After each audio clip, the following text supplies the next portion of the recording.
అలాగే నెక్స్ట్ రాజమండ్రి వెళ్దాం. రాజమండ్రిలో పరిస్థితి ఏ విధంగా ఉంది? వ్యవసాయ ఆధారితం మీద ఎక్కువ మంది ప్రజలు అక్కడ ఆధారపడి ఉంటారు. అక్కడ పంట పొలాలు ఏ విధంగా నష్టపోయాయి, అసలు ప్రెసెంట్ అక్కడ సిచ్యువేషన్ ఏ విధంగా ఉంది అనే దాని గురించి మనకి పూర్తి వివరాలు అందించడానికి శ్రీరామ్మూర్తి సిద్ధంగా ఉన్నారు. శ్రీరామ్మూర్తి, ప్రెసెంట్ అక్కడ సిచ్యువేషన్ ఏ విధంగా ఉంది?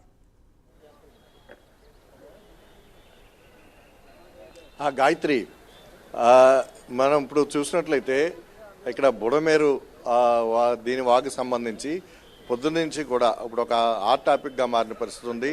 ఈ బుడమేరు వాగు నుంచి ఇప్పుడు వెళ్తున్న కొల్లేరు సరస్సుకు వెళ్తున్న వాగు పొంగి ఇప్పుడు విజయవాడని ముంచెత్తింది. గత 20 ఏళ్లలో చూసినట్లయితే ఇది అత్యధికంగా వరద నీరు వచ్చి చేరడంతో ఇక్కడ మొత్తం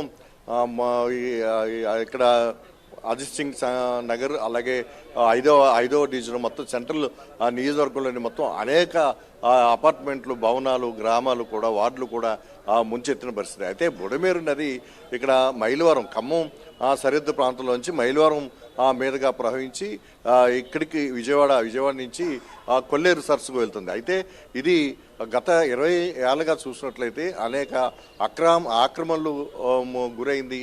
అలాగే చాలా 10,500 క్యూసెక్కుల నీరు ప్రవాహం కలిగిన ఈ బుడమేరు నదిని చాలా ఆక్రమణకు గురైన పరిస్థితి ఉంది.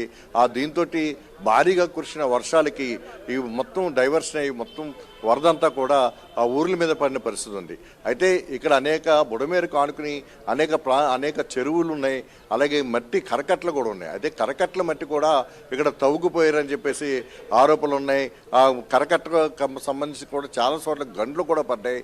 అయితే బలహీనంగా అంటే తవ్వేయటం వల్ల గట్లు బలహీనంగా ఉండడం వల్ల ఈ గండ్లు పడిన పరిస్థితి ఉంది. ఇది ఈ బుడమేరు ప్రవాహంలో వెలగలేరు దగ్గర రెగ్యులేటర్ ఉన్నప్పటికీ కూడా అది పోలవరం కుడికాల ద్వారా కృష్ణానదికి డైవర్షన్ ఇచ్చినప్పటికీ కూడా ఇక్కడ దాని ప్రవాహానికి సరిపడంత పరిమితి లేకపోవడంతో మొత్తం గండ్లు పడి ఊరి మీద పడ్డ పరిస్థితి. ఈరోజు 4వ రోజు ఇక్కడ విజయవాడ బుడమేరు మొత్తం ముంపు బారిన పడి ఉన్న పరిస్థితి ఉంది. ఒక 4 అడుగులు దాదాపుగా కొన్ని ప్రాంతాల్లో 14 అడుగుల నీటి మట్టం ముంపుకి గురైంది. మరి కొన్ని చోట్ల 8 అడుగుల నీటి మట్టం చేరుకుంది.